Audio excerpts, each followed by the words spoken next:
Hi, my name is Hope, and today I'm going to do a little lecture on some of the importance of uncontacted indigenous tribes, specifically in Brazil.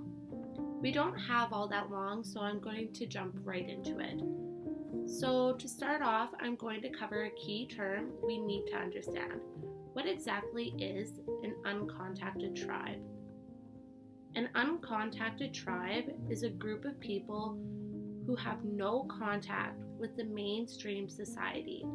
These people have no desire to integrate into what we consider modernity. The uncontacted group I am focused in on are the Kawahavi peoples. But before we dive headfirst into that, let's just cover some history of Brazil. The indigenous history of Brazil is quite brutal.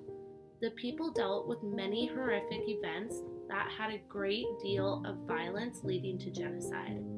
They also dealt with things such as slavery and disease. European colonists went to the country of Brazil in the 1500s. Within the first century of their arrival, 90% of the indigenous population was wiped out. You may be thinking, well, that's a lot of people. How does that happen? The Europeans brought many diseases such as measles and smallpox along with them, and the indigenous people's immune systems were not prepared to fight off these viruses and diseases. In the centuries to follow, thousands of more people died. Whether that happening due to being enslaved by the rubber boom and sugar cane plantation, or the horrific event known as the Massacre of the 11th Parallel that happened in the year of 1963. A rubber baron hired a plane to drop dynamite onto a specific village, afterwards ordering his men to go into that village and kill the survivors. This is just one of many gruesome examples of what the indigenous people went through over the years. In the 1950s, the population had decreased so much that an anthropologist, Darcy Ribeiro, predicted there would be none left by the 1980s. On average, one tribe went extinct each year. You may be asking yourself, what the heck is a rubber boom? Well, good news, I'm going to tell you. There's no shock when I tell you it does involve rubber. It is the process of extracting the latex from an Amazon tree. By 1901, this was Brazil's largest export, as Amazonia was the source of 94.4% of the world's rubber supply. Fortunately, it came to an end by 1913. However, within the years of the rubber boom, 30,000 people were enslaved, tortured, and even murdered to provide the rubber for Europe and the United States' demand for the rubber. A survivor of the rubber boom had explained that they were sent deep into the forest to retrieve the rubber. Want to take a guess what happened to them if, maybe they didn't bring enough back or they took too long? They were shot. That doesn't even begin to explain what kind of horrible life these people led after the colonists came into their lives. However, carrying on to the Kawahavi tribe. In this topic, we will be looking at both the tribe specifically and the exploitation of the Amazon. The Kawahavi tribe is very small due to the attacks and invasions of their land. They eat things like monkey, birds, fish. They also gather fruits and nuts and berries. They even build ladders and collect honey. This tribe was forced to adopt a nomadic lifestyle. Why? Because loggers, ranchers, land speculators, and miners invade and want to steal their land.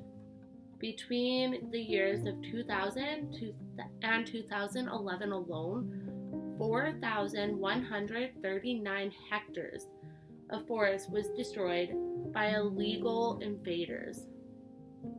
This tribe typically sets up camps, stays there for a few days, then continue moving because they are so concerned that they will be found and killed. Indigenous people Marcos Barron stated, "This here is my life, my soul. If you take the land away from me, you take my life," which in this case is very real for the Kawahabi tribe, as they are running for their lives every day due to their land being taken over. And for those of you who are curious of who Marcos Barron is, he was brutally murdered after leading his community back onto part of their ancestral land. So going on to exploitations, scientific studies show that indigenous lands are currently the most important barrier to the Amazon deforestation. Now, if you look on the screen, I do have a map just so you get a more general idea of the land use in Brazil. So specifically, the green part is the stuff that is for the indigenous people.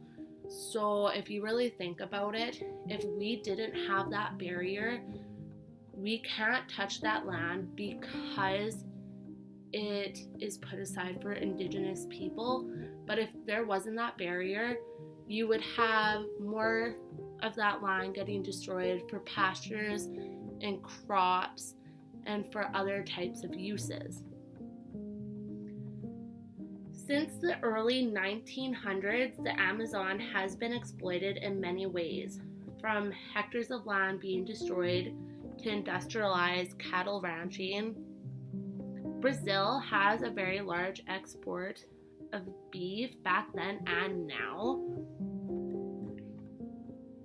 But between the 1950s and 1980s, there was an extreme increase in it, which is why more of the land got taken over. Also, the Belo Monte Dam, so they want to make a hydroelectric dam. So those in favor of it argue that it would make the country more energy self-sufficient, especially like in the Amazon region. But if you do implement this dam, it will destroy regions of the Amazon, which is just another example of the exploitation. Also, the Trans-Amazon Highway started in about the 1970s and had construction and multiple problems that came with it. This land was untouched before and underwent a very large change. This highway made it possible for the transportation of goods to places that were previously inaccessible. And on the screen, I posted a bit of a picture of a map, and where those bright beigey kind of area lines are, that is where this highway ran. The Kawahabi territory lies near the town of Colniza, which happens to be one of the most violent areas in Brazil. 90% of their incomes come from illegal logging. Survival internationals are fighting for the Kawahabi tribe and their rights. They ask for an increase in police protection.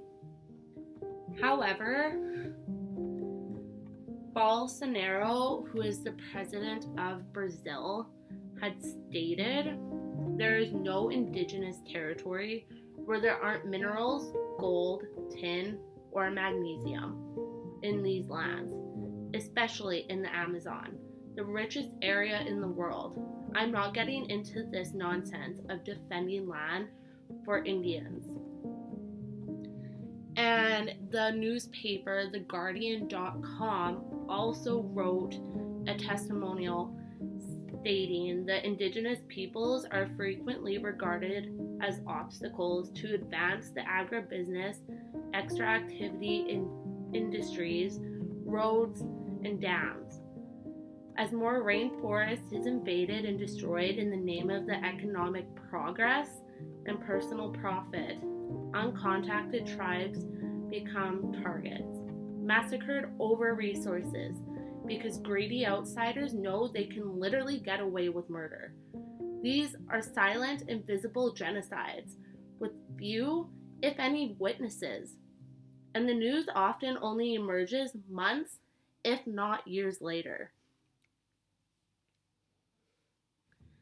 As you can see from the above comments, the Kawahavi tribe is on its own. The Survival International group is trying hard to get them any type of support, and no one is willing, which is why I strongly believe that their story needs to be heard, not just the Kawahavi tribe, but multiple tribes in Brazil. As we get up every day going to school or work safely and knowing we have a warm home to go back to with food in the fridge to eat and luxurious items such as TV, phones, or something as simple as a bed, I consider luxurious, as these tribes have nothing. They don't have a place to call home or even home-cooked meals. You should be grateful, because the simple things we have in our everyday life that we take for granted, these people dream of having.